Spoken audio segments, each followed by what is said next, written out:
brightly.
Okay, it is the top of the hour and time for us to begin. I would like to welcome everyone to our presentation on You Can't Manage What You Don't Model, Capital Predictor for Asset Management Planning, being a joint presentation by Withers Ravenel and Dude Solutions. My name is Rod Lovely, and I will serve as both your moderator and a panelist today. Assisting me is Haley Malo, who is with our marketing department here at Dude Solutions. Before we begin, I would like to provide you with a few pointers regarding our Zoom hosted webinar. We have just 1 hour, so I want to get through this quick. We have 3 presenters today who I will introduce to you shortly. As you may have already discovered, you have been put on mute, but we want to encourage you to submit questions via the Q&A button, so please do so. We'll answer as many questions as we can toward the end of the presentation. We'll also present several poll questions during the course of the webinar, so please Be ready for those when they pop up. Now let's introduce our panelists and move on to the presentation. Next slide.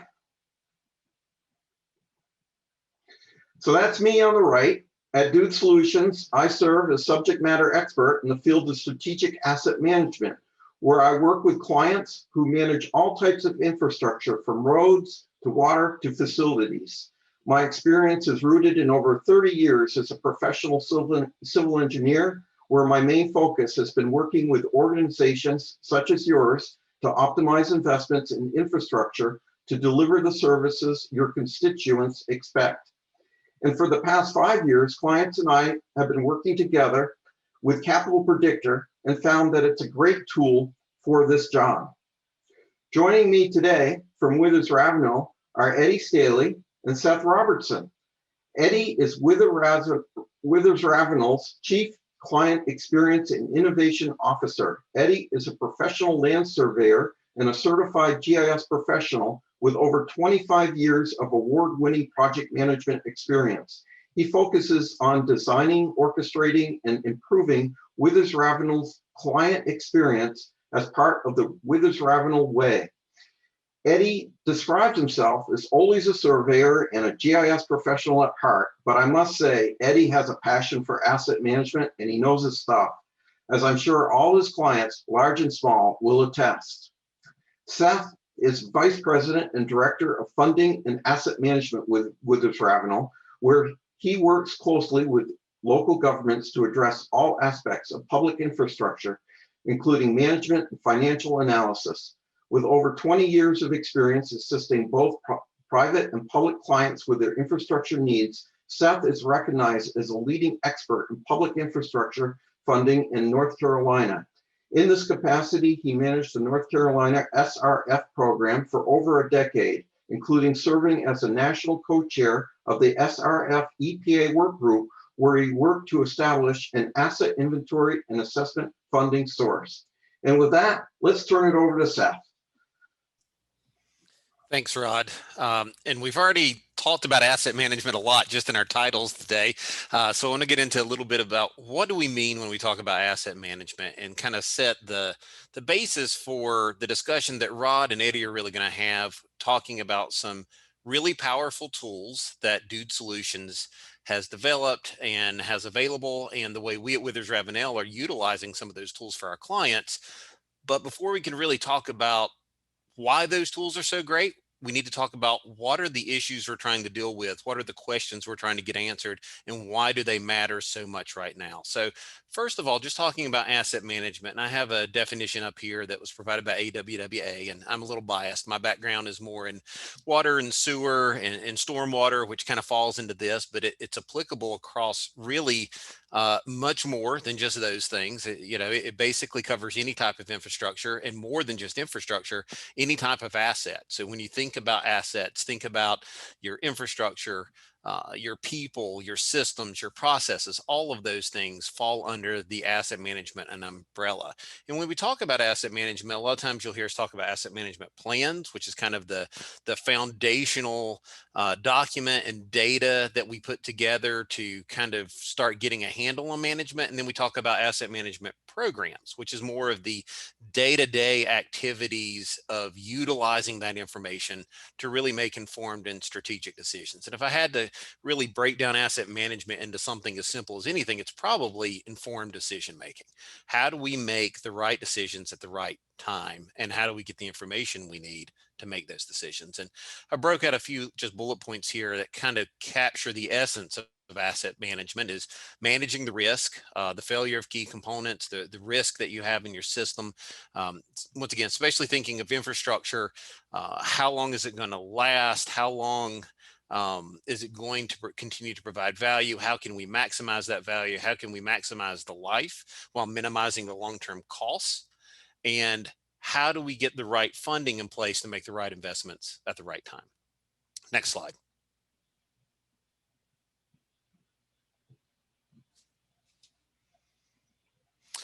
And part of that in making informed decisions is getting the information and answering some questions about what we have so that we know enough to really be able to manage it. in my day-to-day activities and the clients that we work with, it's probably not surprising to a lot of you that there's a lack of information a lot of times about what their systems, whatever those systems are, consist of. The great thing about some of this infrastructure that we have is that it lasts a very long time. The bad thing is a lot of that infrastructure has been around for a very long time. And because of that, it's often hard to know just the critical information that you need to be able to figure out how you're going to replace it, how you're going to operate it, how you're going to maintain it, especially when you're talking about buried infrastructure, where it's kind of out of sight, out of mind. And, record keeping wasn't necessarily great 100 years ago. And we have to rely on a lot of local knowledge to try to start gathering information and build some stuff from scratch a lot of times. So some of the key questions when we first go in and we start working with clients are, what are the primary components of the system? What's the age, the material, the size of the components? What's the condition and the expected working life of those assets? And where is it located? And that's really kind of just the basis of everything, is what do you have and where is it at? And if you don't know those things, we talk about you can't manage what you can't model. You can't manage what you don't know. Working with, again, towns, cities, a lot of times there's, public directors that are dealing with stuff. And it's like, how do you manage a system if you don't even know what you have? I've had a client that I worked with several years ago that was a well-run utility. They went out and they did GIS work, and they had pretty good maps. They thought they knew they're a reasonable sized utility. And they actually had about 50% more infrastructure in the ground than they thought they did based upon the maps that they had. So what are you managing if you're only managing half your system at the end of the day? So what is it you have? Where is it at? And then when do you need to maintain? When do you need to rehabilitate? When do you need to replace to be able to provide the level of service that you want to provide? And again, whatever type of utility or asset that you're providing, to usually the public or whoever else. This is schools, this is other infrastructure. A lot of different things fall under this, but how do you maintain that level of service or get to the level of service you want to be at if you're already kind of starting from a disadvantaged situation? And then once you know all of that information, how do we prioritize projects to make sure we're doing the right project at the right time?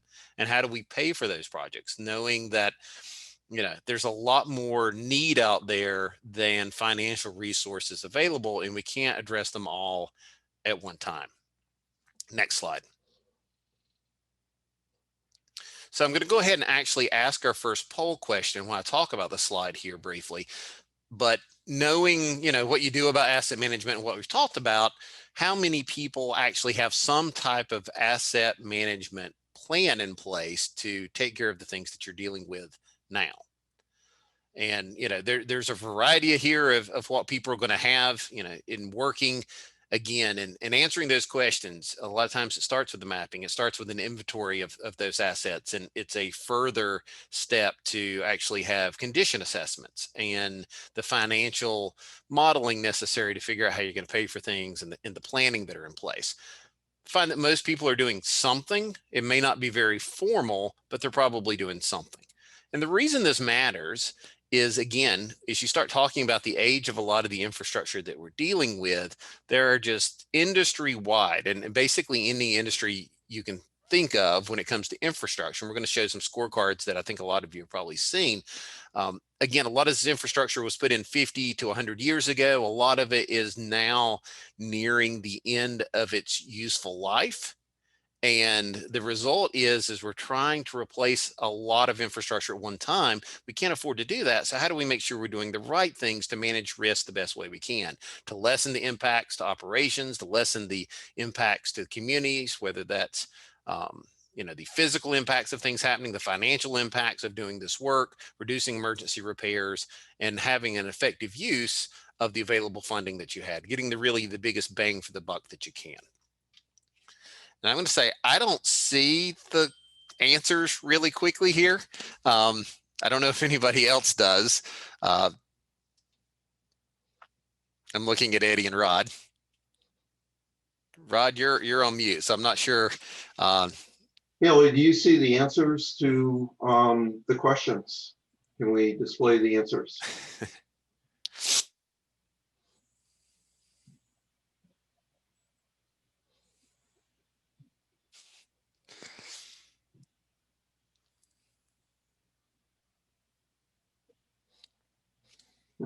All right. Well, if we figure that out, we will. Otherwise, I'll start talking about some of the additional information. And I referenced the infrastructure report card, and you've probably seen something like this.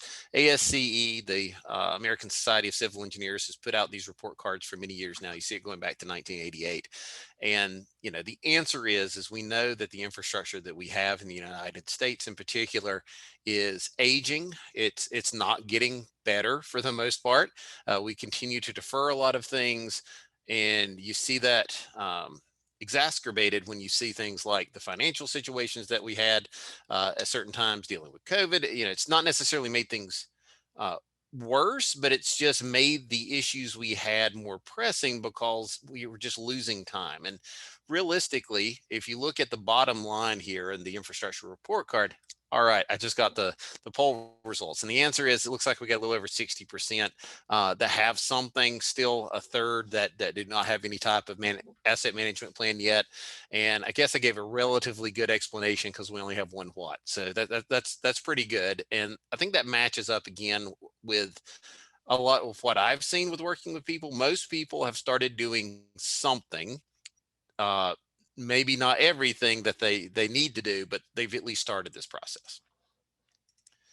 But going back to the report card, cost to improve, the bottom down there, what you'll see is not only are the grades not getting better, because as time goes by, the cost to fix these issues goes up. It's actually making it worse, even though the grades aren't necessarily going down. So back in 2001, when there was originally a cost to improve that was provided by SE, is about $1.3 trillion, which is a huge number. But you'll see in 2017, they do this about every 4 years. It's up to almost it's over $4.5 trillion now.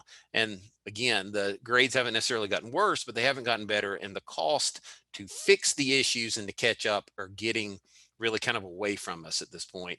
And it's imperative that we address those things as soon as possible. And at the end of the day, the rubber meets the road, the elephant in the room. It's how do you pay for these things? Again, because of that magnitude, we can't pay for everything at one time. We probably can't do all the things we need to do. It's going to be kind of a long-term ramp up process to be able to pay for things. So how do we make sure we're paying for the right things so that we're addressing the highest risk, most critical infrastructure needs first, and that we're spending money wisely? And there's so many competing factors, and that's what this really is representing. If you look at the slide here, you're trying to get the money from councils, you're trying to get federal and state loan and grant monies. You've got competing needs within local governments and private entities as well. And do you even have the data to know that you're actually doing the right things and making the right decisions? And then how do you optimize that at the end of the day? Even if you know what your needs are, how do you make sure you've really done a good evaluation to know that you're doing the right thing at the right time? And it's not necessarily an easy thing to do. And there's a lot of factors that come into play. And the tools that we're going to talk about help visualize and really kind of break down into something actionable what is kind of complicated on kind of the outside, but it can kind of be simplified with using some of the things that are available. Next slide. Now I'm going to turn it over to Eddie, who's going to talk about operations and some of the things we've been doing with some of the tools I referenced. All right, thanks a lot, Seth. And again, we're starting off here on the inside of a very damaged sewer pipe. And quite honestly, this is something that we see every day when we run CCTV cameras up sewer pipes, or aged and damaged infrastructure that are causing huge I&I issues. The fun thing about this is many times that sewer line directly over top of it is a road or a sidewalk, or there's a water line that's adjacent to it. A lot of these assets are all existing inside of a common corridor of public infrastructure. And so, we can certainly do asset management planning one asset class at a time, but really the power gets really, becomes really visible when we start to overlay these on top of each other. So again, I think we have a poll question. Haley, if you want to go ahead and post that up.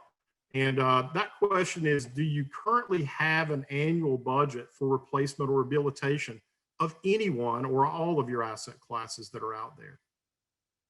So do you currently have an annual budget for replacement or rehabilitation? And we'll go through a little bit of a case study on that today with one of the clients that we've worked with. They didn't really have an annual budget. They kind of would get some money allocated at certain times, basically when things had failed or were getting near failure. Maybe there was a grant funding opportunity they could take advantage of. But really, that was one of the things that they wanted to get out of this project, was really understand what should they be putting back annually for each one of these asset classes to be able to make a difference and at least be able to maintain the current level of service to the clients. So we'll let that poll question go for just a few more moments, and I'll continue on, and Haley will post up the results in maybe about 30 seconds to a minute.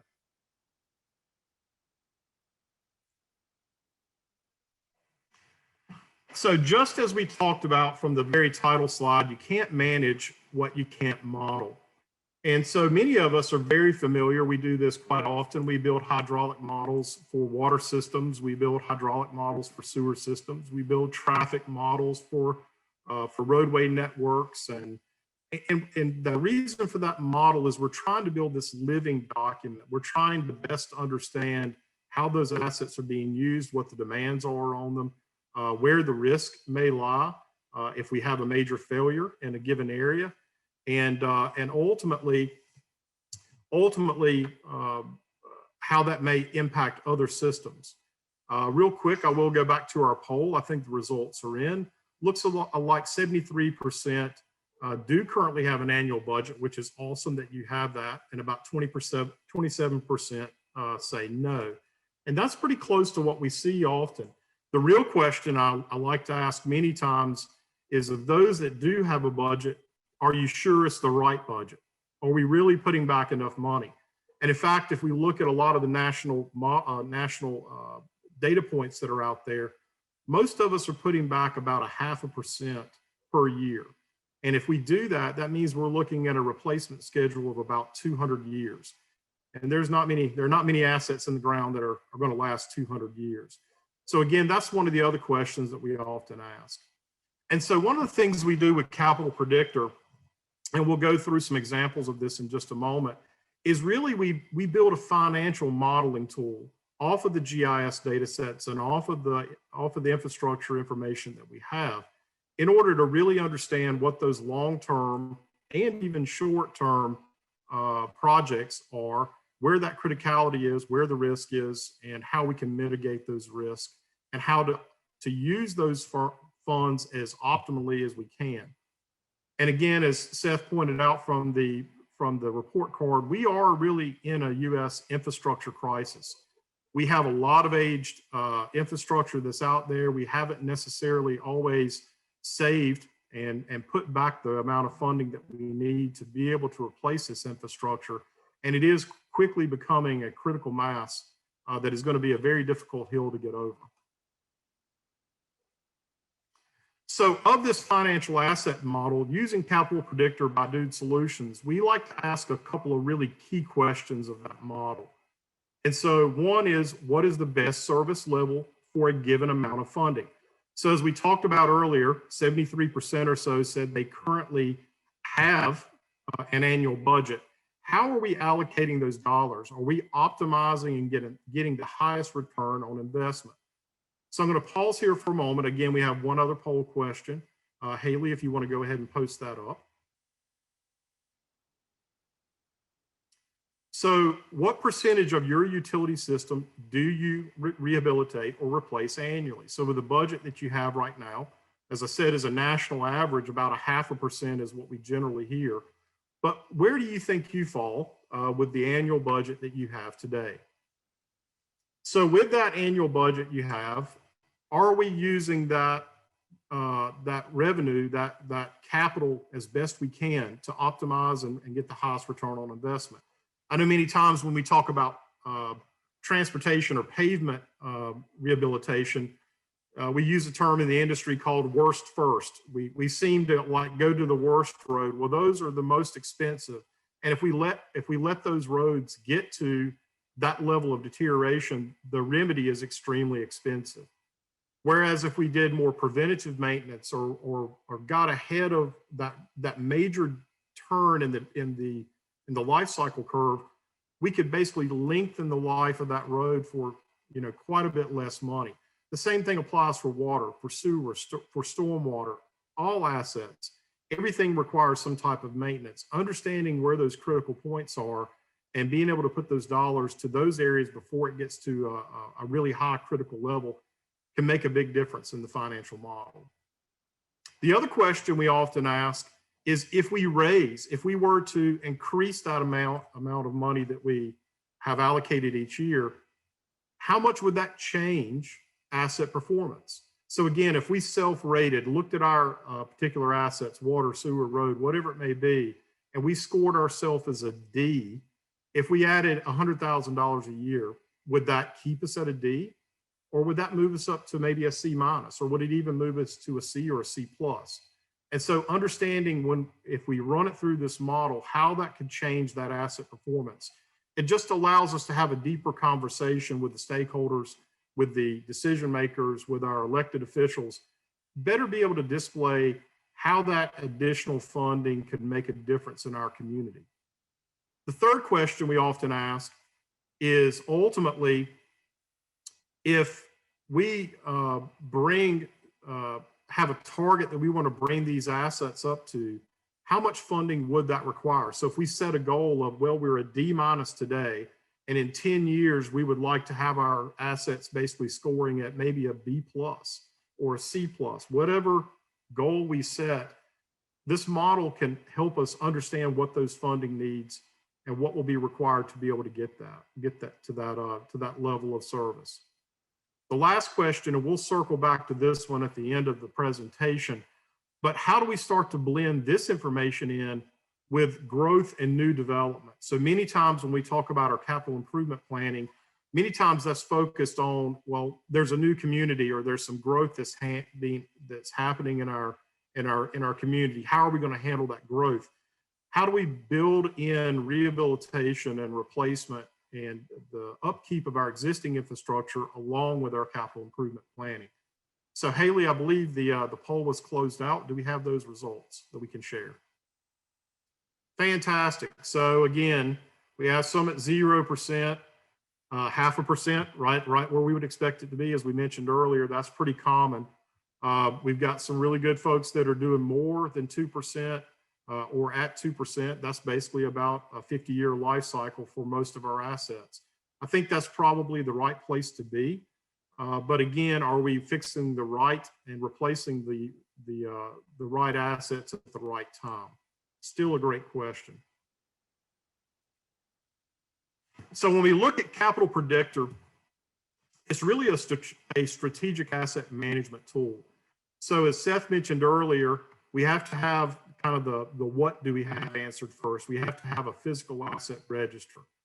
And then the next thing that's really nice to have is some type of work order management and customer request management system where we're doing inspections. Maybe we're doing some type of performance reporting, whether that's a pavement condition survey, or maybe we're doing CCTV on sewer lines, or we're doing some type of material testing on our water lines.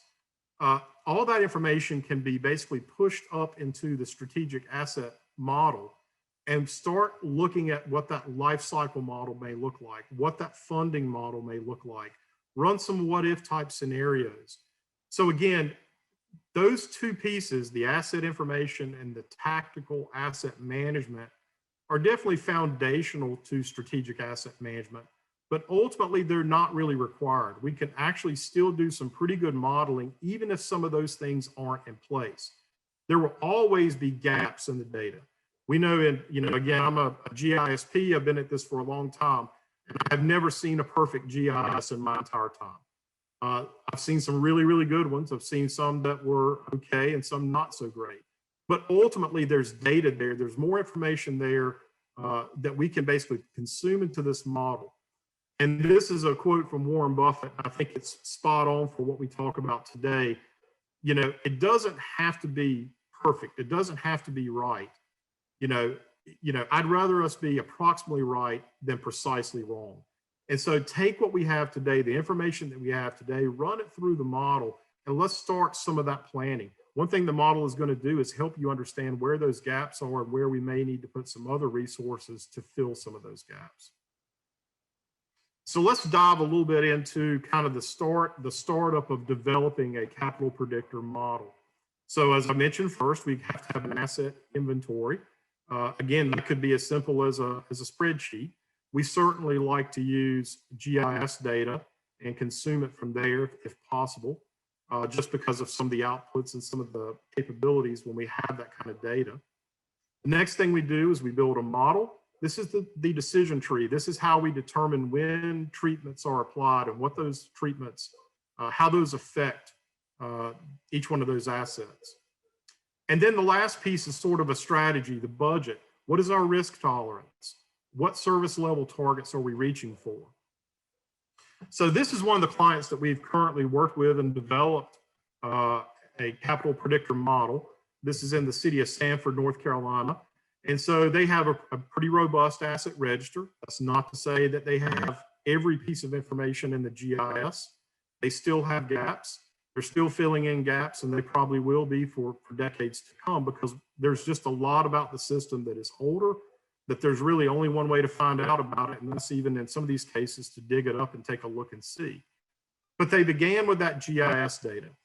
And the main things that were in the GIS were age of the infrastructure, in this case sewer, material types. In some cases we knew that, and in some cases not certain, but we had a pretty good idea based on when it was put in the ground. Diameter of pipe, that's really needs to be there so we can kind of understand, how large that asset is and what the potential replacement cost would be. And same thing with length of pipe. One nice thing about GIS, if it's in the GIS, we're automatically going to have a length because of the geometry. The other thing that we did with the client is we started to assess condition. In some cases, they actually had an ASCO sewer inventory where they had gone through and CCTV, and other places, in many places, not. And so we started taking some of the common themes that we saw from the CCTV and said, well, if this pipe is this material and is this age, and this is what we're consistently seeing in this part of town, it's pretty reasonable to be able to take those same kind of assumptions and apply those to other like assets in the system. Through that, we're able to basically start to develop what we think are some key performance indicators that would let us understand where that asset may be on the life cycle curve. The other thing that we did was we started to look at the environment that the pipe was in. So again, if it's at the end of a cul-de-sac and that pipe were to fail, it might affect a couple of customers. It's certainly impactful to those 2 or 3, but it's not as impactful as if it were in front of an industry or in front of a hospital, or where there were going to be thousands of customers that would be affected. And so this is where we start to build some of those consequence of failure type KPIs, starting to put risk into the model. Once that happens, in each one of these assets, we begin to pull life cycle curves. And there are industry standards. In fact, pretty much every pipe manufacturer has a life cycle curve, what they expect their asset to be able to, how long they expect it to last, how they think it will degrade over time. This is the case basically for roads, for water, for sewer, pretty much any asset class that's out there. And so we can start to see that likelihood of failure. And we can also start to understand where is that critical point where if we start doing real rehabilitation at this moment, we can bring that asset back almost to new, and we can reset that life cycle. And we know at that moment in time, that is the most effective time to get the highest return on investment of our dollars and be able to extend the life of that asset. That's really what's happening in Capital Predictor thousands upon thousands of times over and over, again and again, every second, as the computer is processing multiple scenarios of optimizing that funding. It's looking and saying, what if we did this pipe first? What if we did this one first? What if we did this one next? It's looking and seeing where it's going to get the highest use of every dollar that you are applying to that model, and basically reducing your risk across your entire system. Or again, we can set other parameters where we want to reduce risk on the riskiest things and allow some of the less risky items to maybe deteriorate further if we are in a situation where our model, our utility is not adequately funded for the future. Here we kind of dive into what that decision tree looks a little bit like, and Rod will take a deeper dive into this in a few moments. But I wanted to kind of show a screenshot here. As on the right, you can see the logic tree, so you can see where we're pulling certain types of information attributes out of the GIS, and we're starting to set this SQL query up to basically select the assets, in this case pavement, where certain treatments are being triggered, and basically what service state that those treatments are applied, and then ultimately how does that improve or reset that life cycle for that individual asset. The last thing that we do is we take that information and then we can export that right back out. I say export, actually we just published a map web service straight from Esri. And one of the ways we like to express that is to pull this into Microsoft Power BI using the Esri mapping plugin.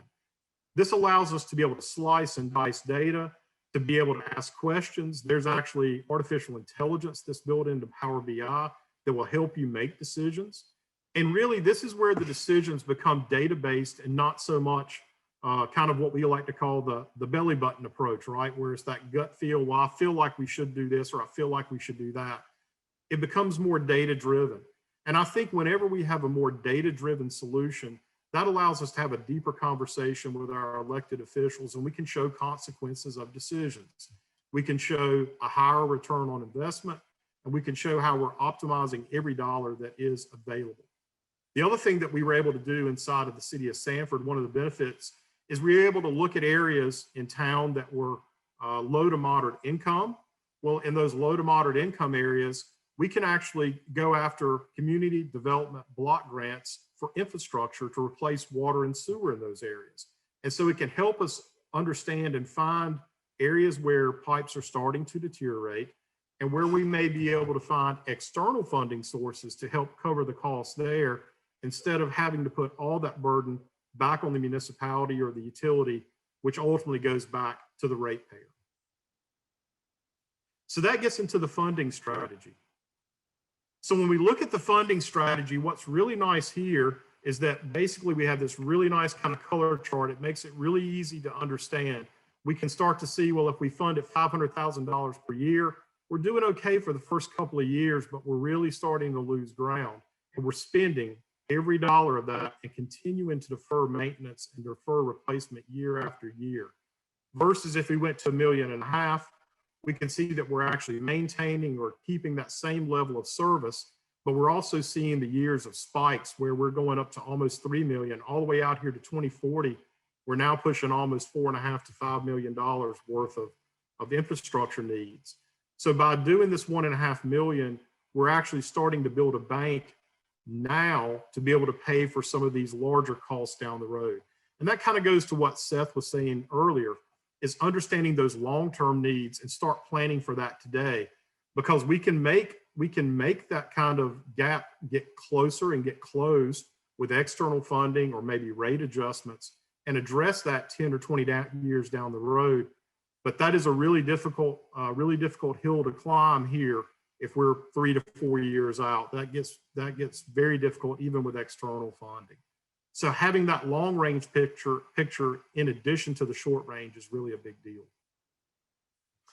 So with that, I'm going to turn it over to Rod here, and I think he has a poll question that he would like to begin with right off the bat. So Rod, back to you. Very good, Eddie. Thank you so much. Great explanation of Capital Predictor. And as I move forward here, I'm going to add some more insight into that. Can we have the poll question, please? So before I get into it, this might be a little bit of a quiz, but I think we have a lot of folks who are managing infrastructure out there. And perhaps you've been learning some things as Eddie has been presenting, but I want to hear from you. How far into the future should organizations plan their infrastructure investment needs? 5 years, 10 years, 20 years, it could be other numbers. So let's use 20 years or more, or the last one, the expected life of the infrastructure. So in this context, there is no right or wrong answer. We're just curious among the group of folks that are within this webinar here, infrastructure professionals, what is your opinion? How far into the future should we be planning our infrastructure investment needs? So we'll go ahead as you folks are answering that question. I'll go on to the next slide here and start talking about just delivering a little bit more insight in what Capital Predictor is all about. So you saw a lot of great output from Capital Predictor, and as we go through a few more slides, you're going to see some more output. So here we're just illustrating how we might compare different models across the spectrum. So typically, what I want to illustrate here is that Capital Predictor is more about producing results from certain circumstances. So let's say the typical situation is we have different opinions in the room when we're coming together to define what our budget needs are. There is going to be the opinion that we need to just continue along on our current budget strategy. There's another opinion in the room, perhaps, that we can get by reducing our investment. And there's another opinion that maybe we need to increase that investment. And I'm not here to tell you which one is right or which one is wrong, but what I am here to tell you is that Capital Predictor can help in this decision-making process because it essentially forecasts what the service state of your infrastructure will be under each of those funding scenarios. So in this graph, it's just like Eddie's graphs. The green is in good condition, the red is near failure. And you tell me within your community which is the right strategy going forward. Now we can also illustrate that in GIS. Let's go forward to the next screen. This is going to start playing for us immediately.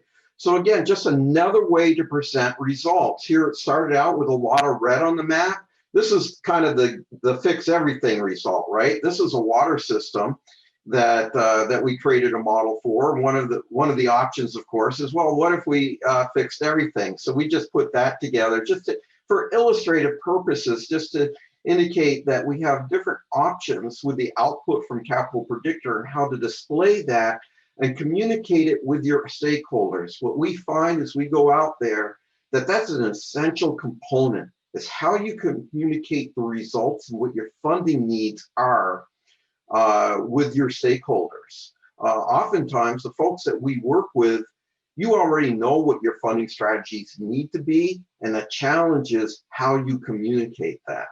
So there you go, a couple of different ways. Let's go on to the next slide. Still waiting for the poll results to show up. We'll address those when, oh, there they are. Okay, great. I love the answer. I like to see that most of you did select the expected life of the infrastructure. But like I said, there's no right or wrong answer here. We certainly understand this is just great feedback that for us to consume. Thank you so much for that. So we'll just close out of that one and continue on here. Now, let me explain what's going on here. So we've shown linear assets so far. So I want to make sure that we also address vertical assets, facilities, treatment plants. So in this context, what we're illustrating is that Predictor can be used across the entire built infrastructure. And let's just, this is another Power BI. And let me just explain a little bit what's going on here. It's for a small treatment plant. And we see our choices up in the upper left, the model simulations, different funding strategies, and also different treatment strategies with risk prioritization and no risk prioritization. So what's selected now is the current budget with no risk-based prioritization. And we can see on the graphs on the right, that middle graph, the red and yellows, indicate that the assets that are highly critical are likely to fail in this scenario 20 years out. Again, I'm not here to tell you whether that's a right or wrong strategy. That's 20 years out. But also notice the red line up above, that's the overall state of the infrastructure. So let's go ahead and put this into motion and illustrate as a user might select different options in here. For instance, current budget with risk prioritization. Now we've reduced the risk, same budget, but different treatment strategies. We reduced the risk. There's the other one. And back to the reduced risk with risk-based prioritization, where we're actually decreasing the overall state in favor of addressing the highly critical assets. And here, one of those critical assets, the 100,000 gallon tank, and we can also look at that in those different scenarios and different treatment strategies. And of course, the other one is if you increase the funding, perhaps then we can address both situations, maintain the overall state of our infrastructure, as well as reduce our risk, but it comes at a cost. Again, that's not for us to decide, but for you to collaborate on what's the best strategy for you as an organization moving forward. Let's go on to the next slide. Okay, so that's Capital Predictor. And what I'd like to do is use this webinar as an opportunity to introduce a new module. And before I do, I'll just give you a little insight in the module. It's called Work Planner, and it works with GIS. So let's pull up the next poll question, because I'd like to know, does your organization use GIS to develop capital work plans for linear assets? That's your roads, your sewer. You know, Eddie already showed a couple slides to this effect, right? So are you using GIS in any capacity? And there are your options. Yes, I'm using GIS. Some, but we'd like to do it more. No, but we would like to. Just plain old no. And if you haven't figured it out yet, well, you can still select what is GIS. We'd be happy to follow up with you on that one too. So go ahead and answer the question that's most appropriate for you, and we'll continue on here. So Work Planner, I want to put this in the context of where it fits in the planning strategy, okay? So ultimately, you know, we're using Capital Predictor to project in the future what our investment needs are. Oftentimes that's presented in a project plan or capital improvement or capital investment plan. That's presented way over on the right side of this chart here, the project plans. But looking back over to the far left, it begins with our asset inventory, as we've already illustrated in previous slides. So our condition, our performance, our asset attributes. And in this particular situation, it is best captured in the GIS for this workflow. Then we have Predictor, which is our long-term modeling tool that identifies on an asset level what our treatment needs and our financial needs. Now, a lot of our graphs so far, we've been showing the overall state, but you've also seen that we can dig down into an asset by asset basis. Now, what we recognized among Capital Predictor users is that they have been taking those results and then bundling them into projects, constructible logistical projects. So they bundle assets. And so what we did was recognize, wow, we could really help that workflow by taking that predictor output and putting it right into this work planner tool within the GIS environment. So you can select those assets on the map and bundle them into projects, and also apply your phasing and fund those projects across your funding sources. So let's go on to the next slide. Oh, we have results. Yes. Does your organization use GIS? Yes, I like to see that. A lot of yes and a lot of some. So that's the greater majority of you, and certainly a number of no's. And sure, we would love to follow up with you folks who are asking who do not yet know where GIS is. For the facility folks online, there's also GIS for space analysis as well within facilities. So that's something we could certainly follow up with in the future. So let's answer this question, what is Work Planner, a little bit more succinctly. And as I think you probably already guessed, we have this definition out there. It's a GIS-enabled tool, right? It lets engineers and planners bundle needs from Predictor into multi-year projects across asset types. Now, for you facility folks out there, if you're online, we are in the future going to come out with something that applies to facilities, but right now let's get the concepts through with the GIS. So it's really about bundling those assets across the different asset types within the corridor to create those projects. So let's move to the next slide. So what problems are we trying to solve? Well, there's actually a number of problems. One of them, of course, is just to help you with your workflow to expedite the whole process. But we're also looking to give you better tools to essentially avoid situations such as what is depicted in this picture on the screen, where we have a utility trench that has been put into place in a recently paved road. A situation that I know you planners out there do try to avoid to the best of your ability. But it's not always possible. And sometimes we end up with situations like this, and we recognize this is actually a safety issue because we have different pavement types, different coefficients of friction. So if a car goes into a skid, it would actually go sideways in this, causing a more severe accident. So we certainly want to avoid these types of situations. So we're looking for tools that will help us bundle these assets together across our asset types, with the storm drain, with the pavement. Let's go on to the next slide.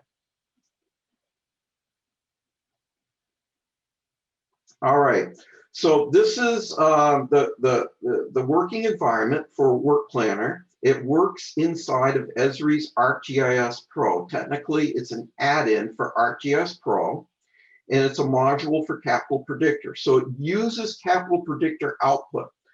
The GIS display on the right-hand side, all the lines and the polygons are completely created with this tool. So it does start, as I showed in the previous slide, it starts with your GIS, it's processed through Predictor, the spatial information is preserved, and it's imported into this tool very conveniently and easily. All right, so you don't need to be a GIS expert to use this tool. So all of that GIS is generated on the right. On the left, we have what we call phase cards. So each of those rectangles is a card that represents a project phase. Let's go ahead and illustrate this and how we might interact with this tool.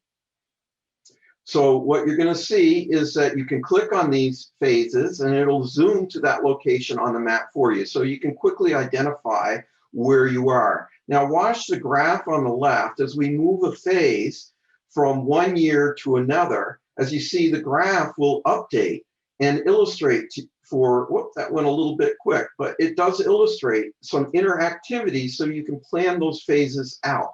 Now let's illustrate how you might create a project within this tool. So the video is going to zoom in on a certain location where we've identified we need to create a project. I already just created the space for the project here, but I haven't added any assets in. So we just do that by using our selection tools in GIS. Again, you don't need to be a GIS expert to draw a rectangle on the map, select those features, and then add them into your project. And those features are generated by Predictor, right? So they already have the treatments and the costs associated from that Predictor model. But you might want to update that. You might want to override that information coming from Predictor. So this gives you that opportunity. In this case, we're taking that overlay and we're going to make it mill and pave like all the other pavement sections in this project, because it just makes more strategic sense. And then we can also appropriate those funds against our different funding sources. Just exemplary here, we're appropriating it against the water fund and the general fund. So I can change that to 70%. We can do it by percentage or raw dollar amounts. And then we can just balance that out at the general fund level. And that updates all the information associated with that. So there's a lot of information being generated, both in the GIS, as exemplified here, and you can report that out in the GIS, very, very similar to what Eddie has already presented, but I want to show you another way that that might be reported out too. As we work with clients across the country, let's go to the next slide.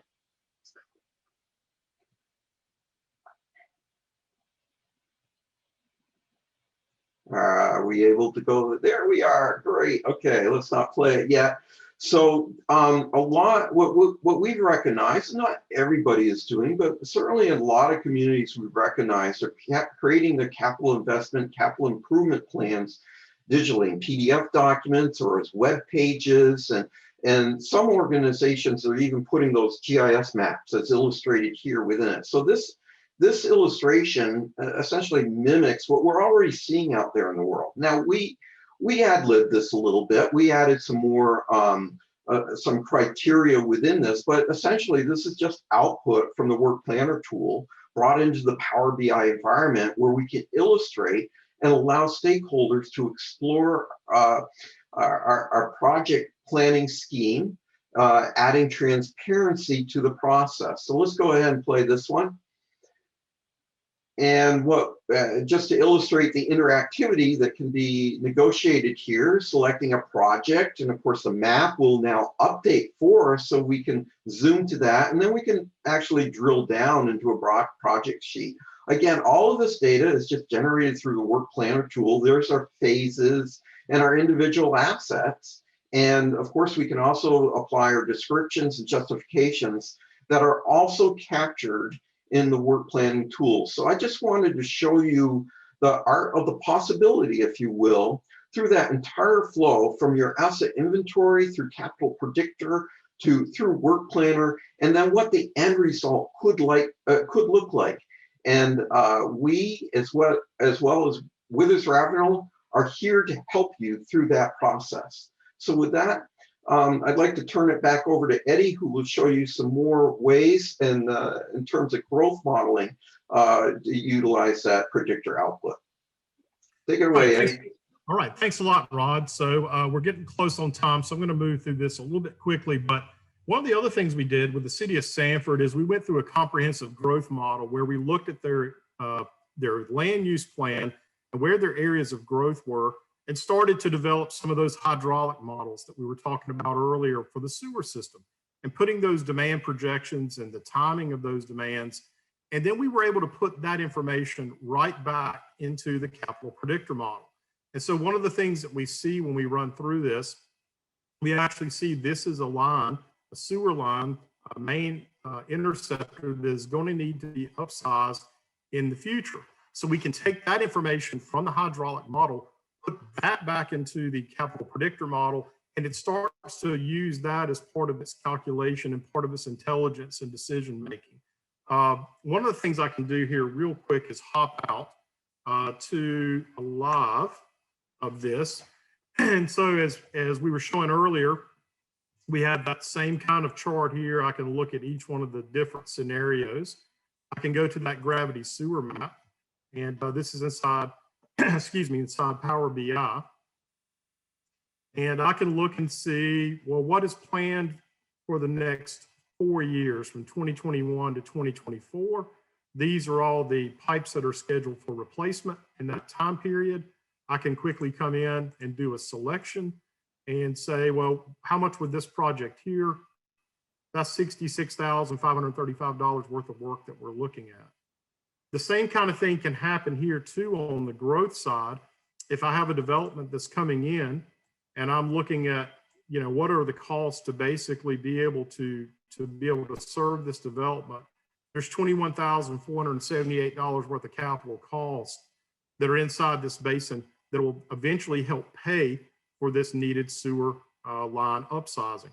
And so again, we can start to build out a lot of these tools and make all of these systems integrate together and work together. And so we can make better decisions. And the one thing that I really, really enjoy is, again, that we have that ability to do this through the Microsoft Power BI interface. It's basically, it makes everyone a GIS professional pretty quickly. You don't have to be a GIS expert, but you get all the benefits of being able to use GIS. So what kind of value did this really provide for the city of Sanford? Well, a couple of things. It helped them align with all their capital projects. They've also, I should have showed on the previous slide, but basically they're able to lay this on top of their pavement condition study and start to understand, well, wait a minute, this road needs to be repaved or repaired in 2 years. The sewer needs to be done in 5. Why don't we go ahead and do the water and the sewer and the streets all at the same time? And so we're not back in there digging up that brand new paved street 2 or 3 years later. It gave them a long range view of the capital improvement plan, not just for rehabilitation and management, but also for that growth modeling that was there as well. It's better stakeholder communication. These are complex systems with lots of variables.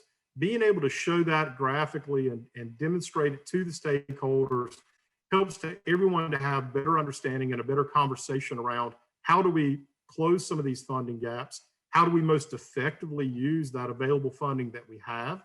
And how do we build a defensible case for maybe asking for additional funding? The other really big thing, and this is where Seth Robertson comes into play many times, is taking this information and starting to align potential projects up with external funding opportunities, whether it's through state revolving fund or through federal funding or through CDBG type funding or USDA, all the different funding agencies that are out there to help close some of these gaps, help basically balance out some of these needs, these capital needs over a longer period. Having these kind of tools available only makes those applications stronger and helps us build the case of why this is a good investment from that grant program or from that loan program at the state or federal level. So to kind of close things out, ultimately, why does this matter? We have industry-wide funding challenges. They're only getting worse year by year. The sooner we get started, the better chance we're going to have to be able to mitigate those risks and to be able to raise the capital that's needed to maintain the systems we have. It's going to lessen the impact to operations and to the communities that we serve. Again, whenever we have a water main break, there are people that are affected by that every day. And, at the end of the day, anytime we can basically predict or get in front of what could be a potential failure, that just builds confidence in the management of the system.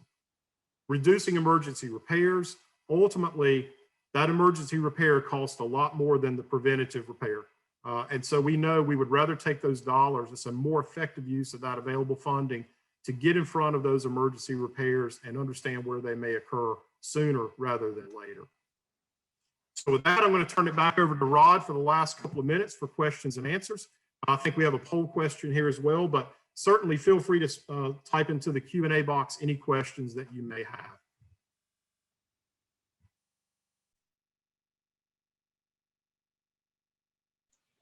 Thank you, Eddie. Great presentation today. Thank you very much. And now we are running a little bit behind schedule, so we don't have a whole lot of time for questions. And so far I haven't seen any, but we have time for one or two. So get those questions in real quick. In the meantime, we would also like you to answer this poll question. Would you like to be contacted for more information about Dude Solutions? Please answer yes or no, and we would be more than happy to follow up with you. And certainly we would urge you to follow up with any of us as well. Let's just show that next slide real quick because we're a little bit short on time. And some of our contact information if you would like to get hold of us. So there's Eddie, there's me, there's Seth. Reach out to any one of us. Also, just go back one, Eddie, one thing that I wanted to pick out that I meant to is we're trying to use our time here. The eligibility. This presentation is eligible for 1 PDH. This will be handled through Withers Ravenel. So please send your inquiries to this email address, Lena Richards, and you'll get a digital certificate good for 1 PDH. All right, we have a question here.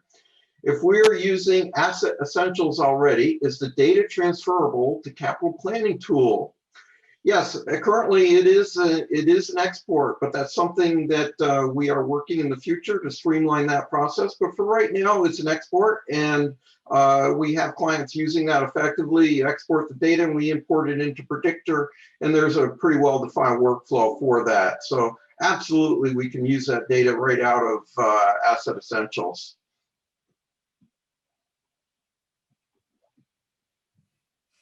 Well, we are at the 3 o'clock mark, Rod. So I'd like to thank everybody for their time today. Certainly, if you have other questions, feel free to reach out to us. We'll stay online for a few moments longer. But again, thank you for all your time today. And I hope you have a great week. Thank you. Thank you. All right, yeah, we'll stay on. Here's another question. Will this presentation be available? Yes, thank you. This will be available. We will be sending out emails to everybody who has joined us here today with links so you can download this presentation. Thank you, great question.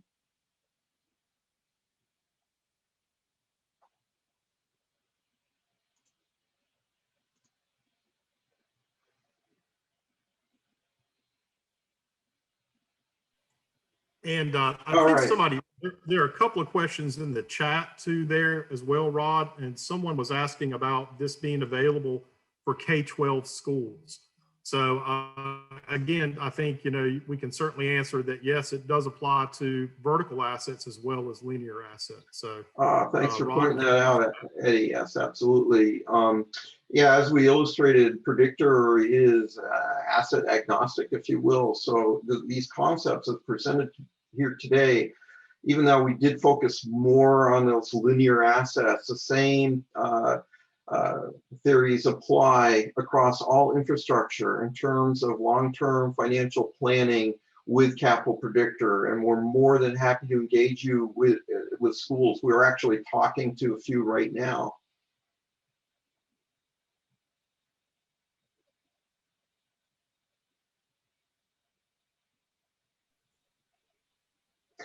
Yeah, there's another question in here that question about, we do have Predictor, yes, and asking, not sure if you have Work Planner. Probably not, because Work Planner is just now uh, in the release cycle. So we have not yet fully released the product. We're still doing some beta testing, but we are actively now presenting it and selling it, so that all of these are going forward simultaneously, and we're more than happy to present it to you and set you up with Work Planner.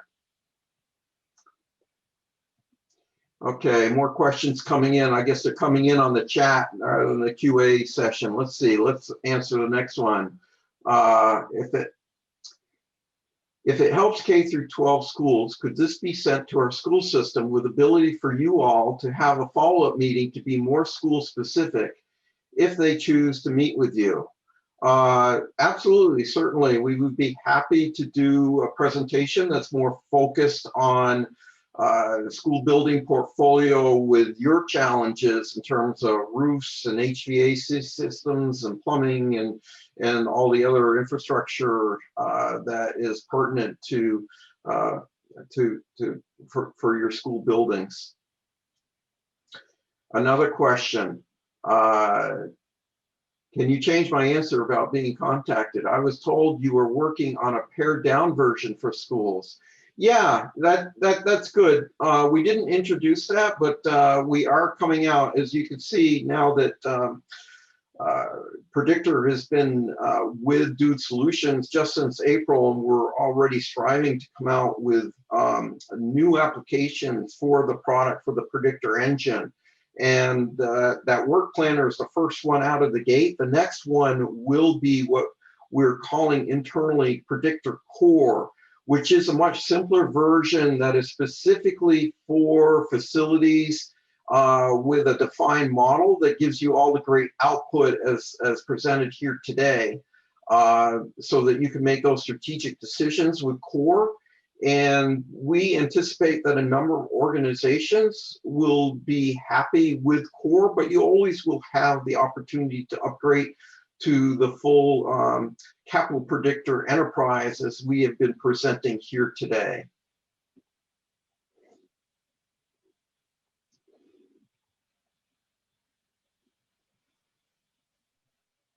So certainly follow up if a number of you folks are already Dude Solutions clients who are online.